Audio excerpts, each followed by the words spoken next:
Hello, Unitarian Universalists in Hendersonville, North Carolina, and Athens, Ohio. Those are the two congregations that I serve, and a special hello to those of you who just dropped in to see what we're up to. If we haven't met or this is your first service with us, my name is Don Rollins. My pronouns are he, him, and his, and I'm the contract minister with the folks in Athens and accredited interim minister with our congregation here in Hendersonville. Today, both congregations are offered the option of joining us live, a rather daunting reality, but with your patience, your lowered expectations in these times, and sense of humor, we're going to be fine. If you'd like to know more about the Hendersonville Fellowship, visit us at uufhnc.org, uufhnc.org. For the Athens folks, the address is uuathensoh.org. uuathensoh.org. And if you want to check out the greater denomination, go to uua.org. A few more instructions. Well, the Athens UUs are working on a plan to allow for more interaction. The Hendersonville folks can stay on the call for a deeper sharing of stones of compassion, followed by what we're calling beloved conversations, and it's based on a study question I'll give you during the service. And then a word for those of you who are unfamiliar with our tradition. We hope this small sample of our liberal religious family will give you a sense of who we are and what we value most.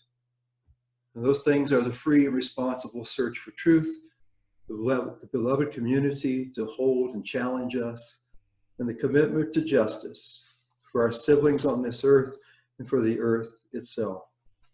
So whoever you are, wherever you are on your journey, this is your time too. I want you to bear with the Hendersonville folks for just a little bit more as they get an important update on their stewardship campaign.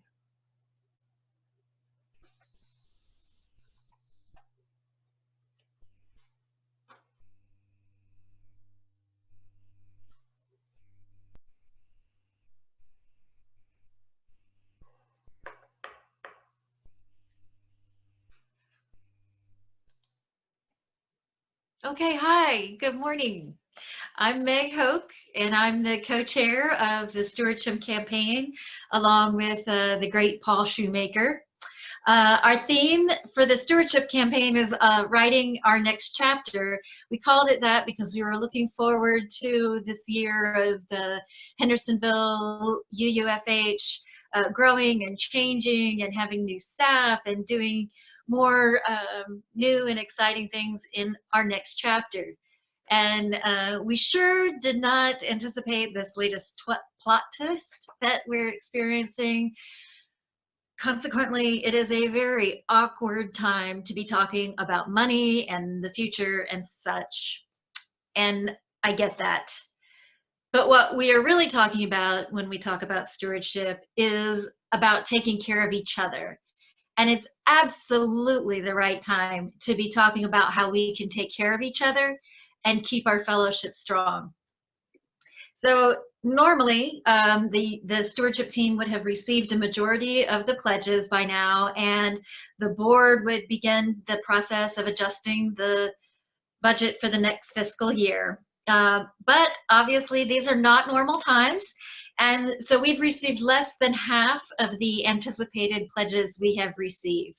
So let's see if we can look at some numbers.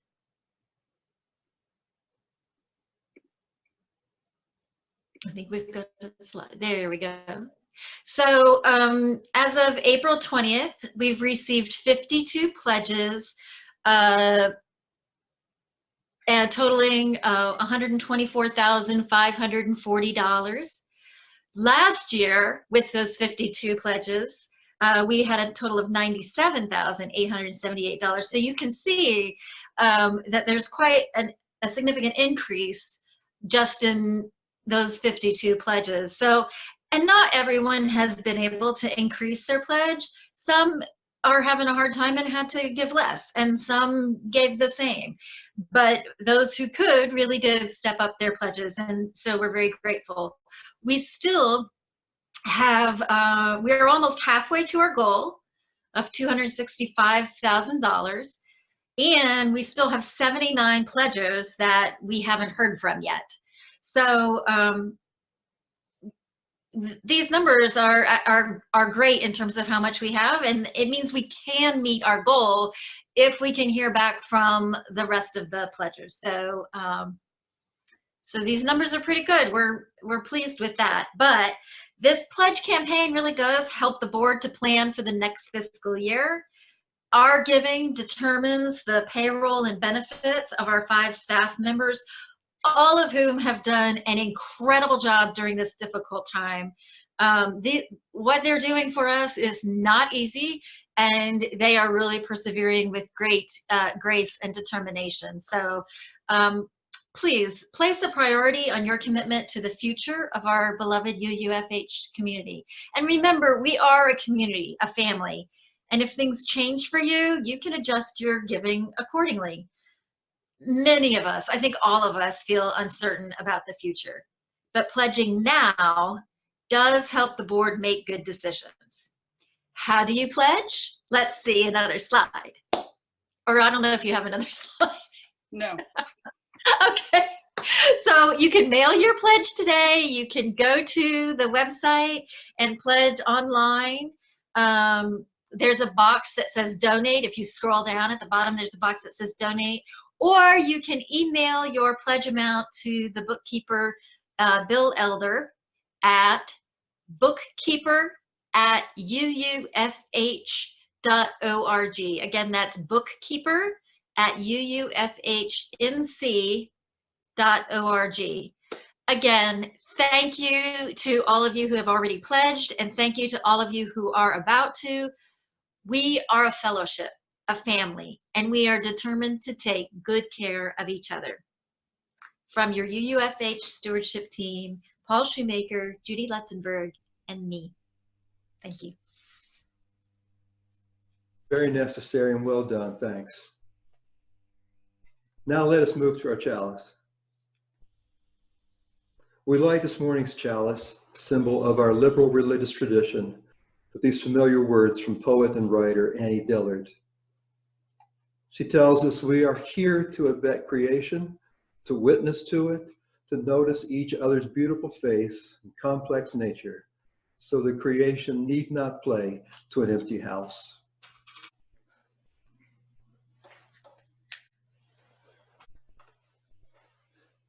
Going to move to stones of compassion, joys and sorrows.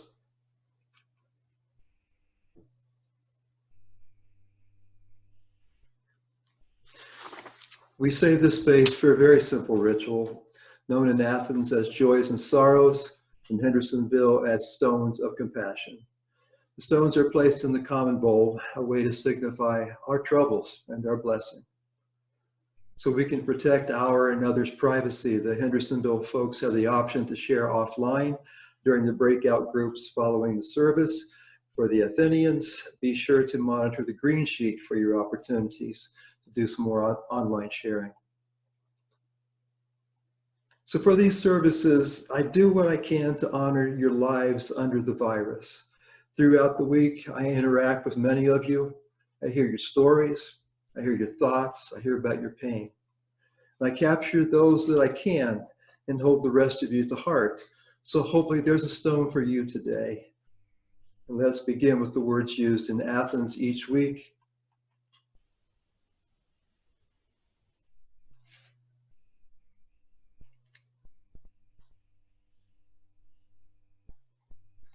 If you would read them together now.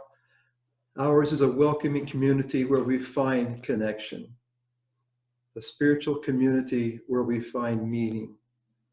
Ours is a sharing community where our joys are amplified, a caring community where our sorrows are lessened. So we take this moment to reflect on our joys and sorrows and acknowledge the mutual support of our community. Let's share the stones.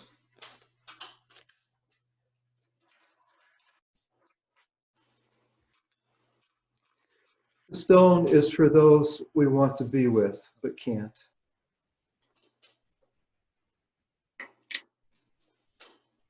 This stone are for those who are at work even as we speak, and those who desperately need to get back to work.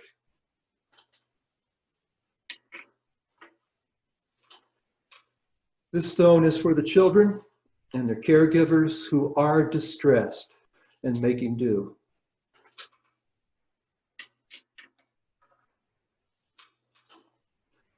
And this stone is for those in every corner of the world who use their arts and their gifts to help us cope.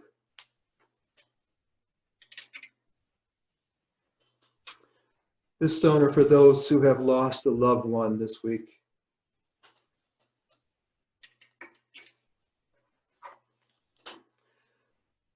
This stone is for the 203,000 and counting of our siblings on earth who have died from the virus.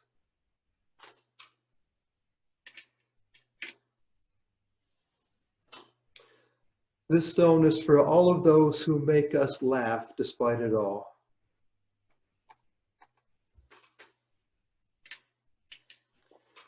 And this final stone is for all of you who are visiting with us. May you find some comfort here.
This part of our time together is spent many ways, sometimes story, sometimes meditation, sometimes reflection. Today is about reflection. It's taken from a source that I've been unable to run down since I started using it back in the 80s. I've updated over the years just because it reminds us our tradition is much richer than most of us know, maybe even more than we could hope for. It's a matter of just listening to each other and knowing each other. So my part here is to lift up the many ways to be a religious liberal. I'll read each line, and your part is to add, and I am a Unitarian Universalist. We'll allow some silence between each of the segments. It's not always easy to lean into the quiet when we're apart like this, and maybe quiet just isn't where you are right now. And for those of you who do not identify as a you, find what feels right for you. But either way, let these descriptions of our fellow UUs sink in, touch the very real ways we are bound together. Let's begin with the silence.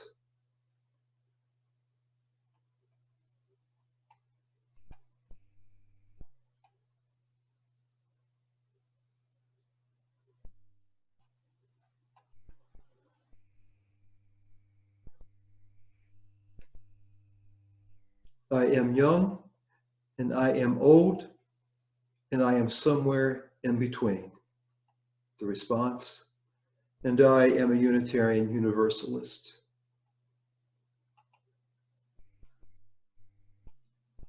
I am a spouse, and I am a partner. I am a wife, I am a husband, I am divorced, I am widowed, together, and I am a Unitarian Universalist.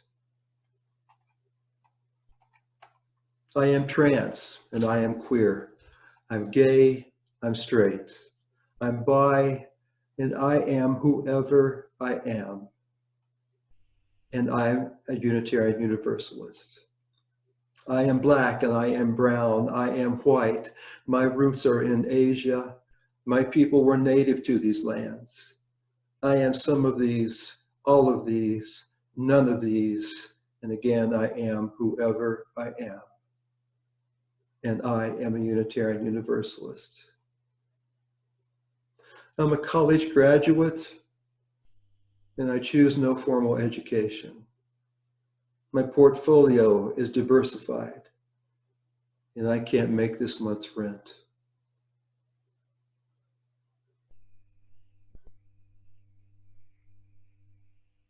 I am a law-abiding citizen who has never received anything more than a parking ticket. And I am a murderer waiting on death row.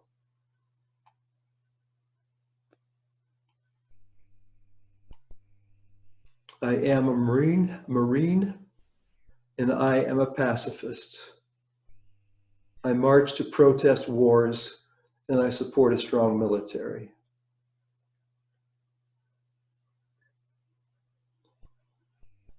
I smoke, and I'm a non-smoker.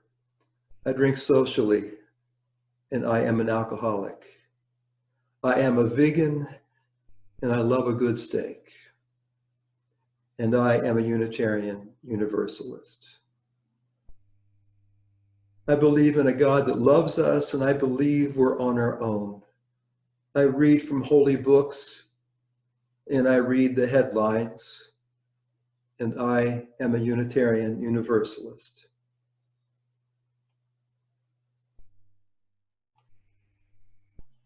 Finally, I am many other things, some by choice, some by chance. I am a part of a common human destiny, and I am a part of you.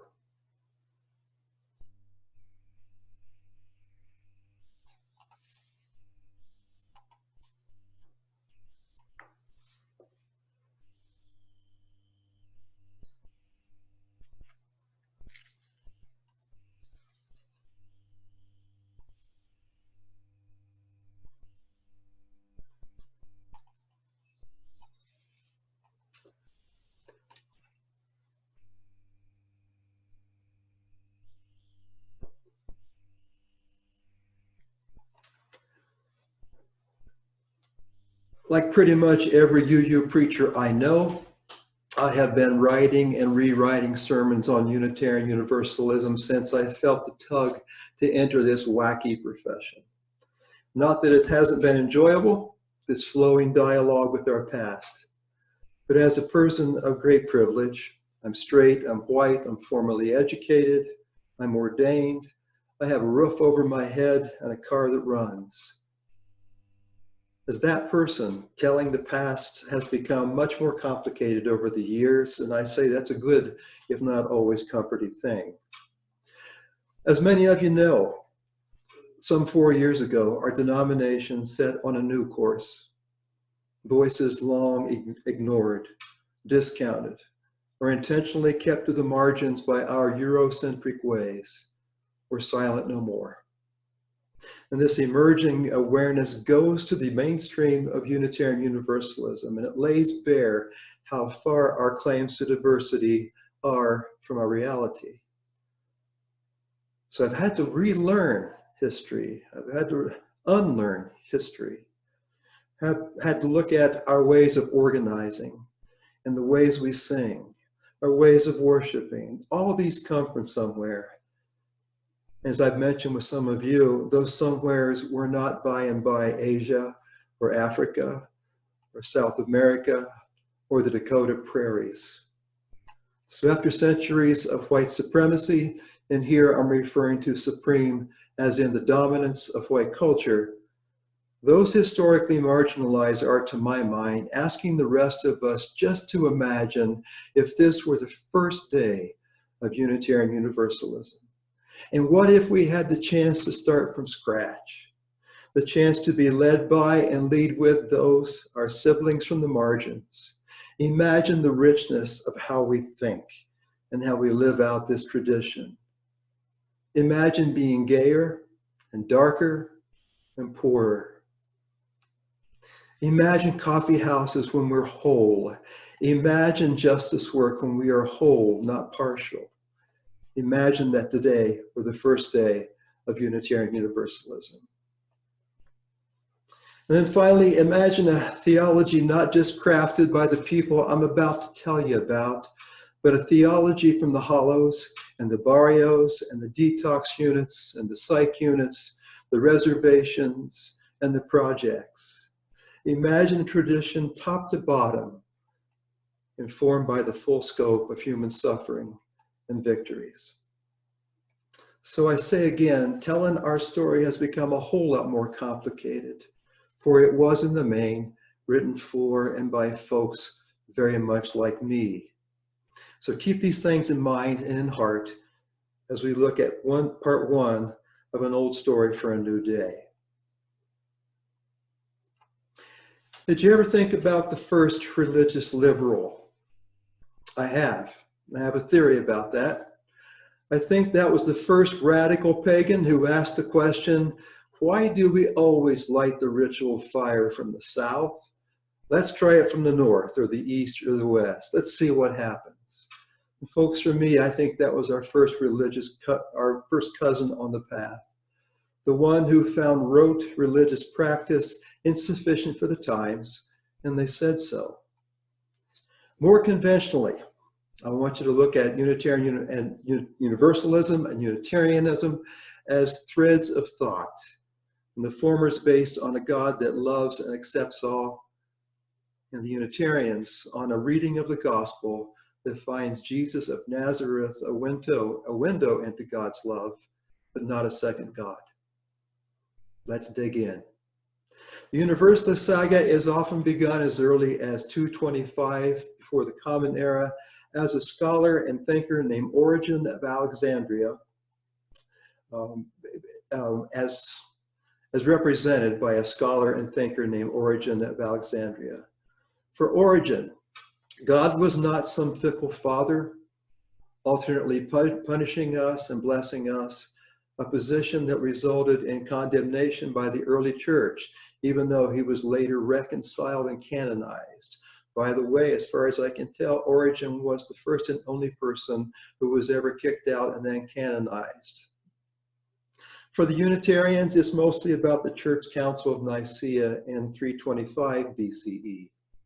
At stake was the nature of Jesus of Nazareth. Was he of the same substance as God, or a teacher and a prophet whose life reflected that God? Two bishops and Emperor Constantine later, Jesus as fully human and fully divine won the day, but you've probably noticed that. But while the councils ruled for orthodox positions, those early Universalists and Unitarians did not go away. Some remained in their churches while others migrated to the river valleys of Europe. And you know, it's the rare faith that can claim Transylvania as fertile ground, but that's exactly what happened with the Unitarians. And then Poland in the 1500s, when the derogatory term Unitarian was first used. This is not to say that holding one or both of these theologies was a safe way to go through the world. See Miguel Servetus, a Spanish monk who was burned at the stake, and Faustus David, who died in prison for his Unitarian writings. And while this was going on, Universalism spread through Europe in a very similar fashion, but without much organization. And still, Universalists could be found on the margins of the Reformation. They generally still adhered to the doctrine of the Trinity, but not that of eternal punishment. Still with me? Before we touch on Universalism and Unitarianism in Great Britain, there are three clear values within the two traditions, values that carry over to your life and mine. And they are a personal spirituality, communion with one another, and service to others. These were the core values within Unitarian and Universalism, and these values remain. They've been passed down to us, now the bearers of the message. This is where I remind you that the story I'm telling is in no way complete. because contributions from women are particularly missing in this sermon because they were particularly marginalized. Now let's move on. The name John Biddle may ring a few bells. Biddle was persecuted for accusing Trinitarians of idolatry because they worshiped the human Jesus. Biddle was eventually tried for heresy, died in prison in 1662. And it's worth reminding ourselves that while our religious ancestors were pushing lots of envelopes, they remained earnest Christians. And that's a reality to hold as we move ahead. I'm going to skip over all kinds of events and persons just so we have a thread to follow. And I want to talk now about the two denominations when they came to the colonies. On the Universalist side, there's John Murray and Judith Sargent Murray, credited as the pioneers of American Universalism. While still in England, Murray was often in debtor's prison, beset by the deaths of his wife and son. He sailed for the colonies to start a new life, but not before he took up the Universalist cause in the late 1600s. Here's a story within the story. Murray's ship was blown off course, eventually landing at Good Luck Point on Barnegat Bay in New Jersey. Unbeknownst to him, a nearby landowner named Thomas Potter had only recently built a small chapel, but would not have it open until a Universalist preacher could be found. Murray dedicated that chapel on September 30, 1770. If you know Universalists, you know there's a long list of others who joined the Murrays in spreading their gospel. George de Benneville, Caleb Rich, my favorite person in all U history, Hosea Ballou. Some were formerly educated, but unlike the majority of Unitarian celebrities, they tended to be working class. So although both denominations had ties to the Congregationalists, the differences in class were stark.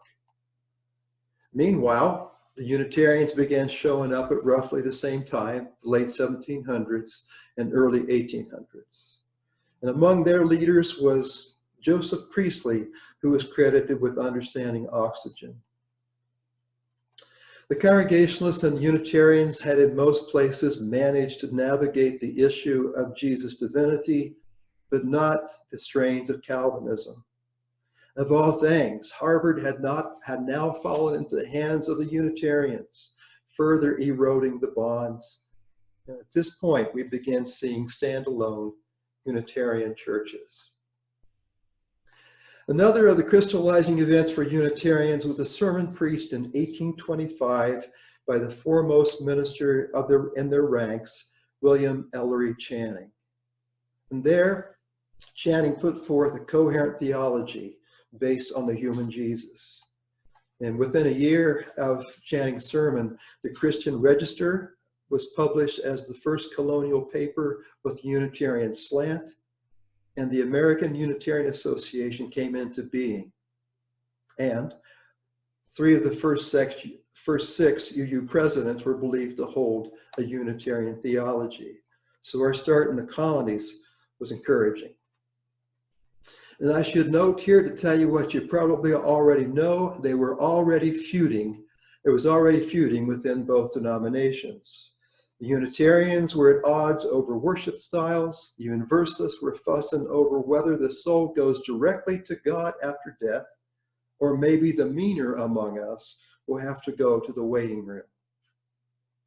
Sticking with the Unitarians for a minute, their first serious row came courtesy of Emerson and Thoreau and Margaret Fuller and other prominent transcendentalists.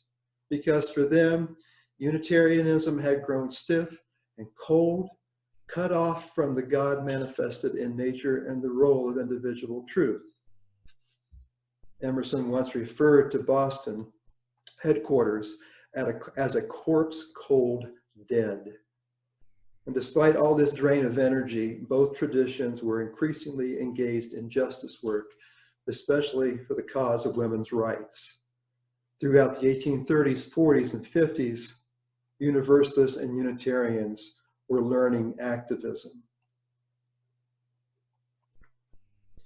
As slavery began to split most churches south and north, so did it affect both denominations.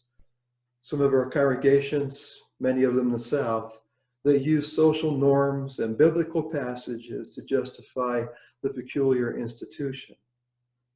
And so for every Horace Greeley, every Margaret Fuller, Theodore Parker, Lydia Maria Child, they were counterparts who defended the practice. But as I bring us close to the breaking point, which is going to be the Civil War, I just want to pause to call the role of Unitarian and Universalist women doing the work of justice in these times. And those names still resound: Elizabeth Cady Stanton, Susan B. Anthony, Clara Barton, Julia Ward Howe. Little wonder the era is often referred to as our classical period. In the interest of shorter services, I'm going to pause this right there, and we will pick up Unitarian Universalism next week. But I want to, as I push pause, and say the obvious, and that is that, like everyone else, every other denomination, the Civil War wreaked havoc with us. It's still a good place to stop. So some quick reflections before we temporarily exit recording mode for the closing video. It's clear to me that whatever can be said about our story, pro and con, is it's the record of a people struggling, sometimes succeeding, as they live out their values. And that's all we're about, is seeing one another and trying to live out those values. To put that in fancier existential terms, our narrative is a study in letting go of ideas and beliefs and sacred cows in the name of a power some call God, others call love. It's us. It's us and our falling down, one step forward, two back, sometimes train wreck personal lives writ large. It's a record of what we will risk to meet each era, each generation, just as they are.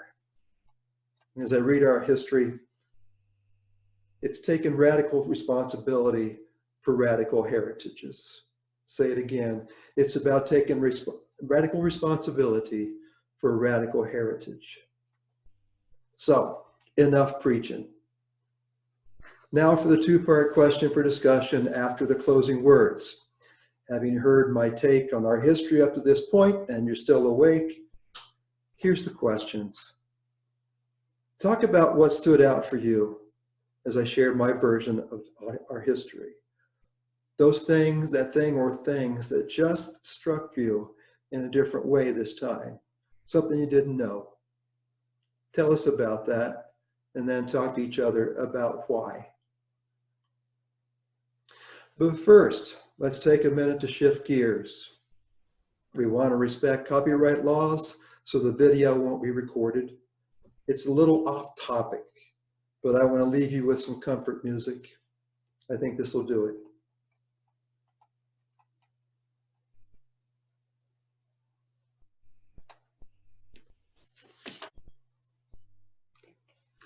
I want to change the closing words, because telling our history is serious stuff, and talking about anti-oppression and multiculturalism, anti-racism, heavy stuff. So about 2:30 a.m. it occurred to me that I would rip off the stand-up comic and actor Jeff Foxworthy. I want to borrow from the now 2 decades old signature line that made him famous. Here we go. I'll read clever lines I wrote. You respond with, once again, you might be a Unitarian Universalist. Here we go. If the call to worship is grab that coffee and bagel and let's do this, you might be a Unitarian Universalist. If the speaker refers to Noah and the Ark, and at least 5 of the hardcore humanists think they're talking about an 80s punk rock band, you may be a Unitarian Universalist.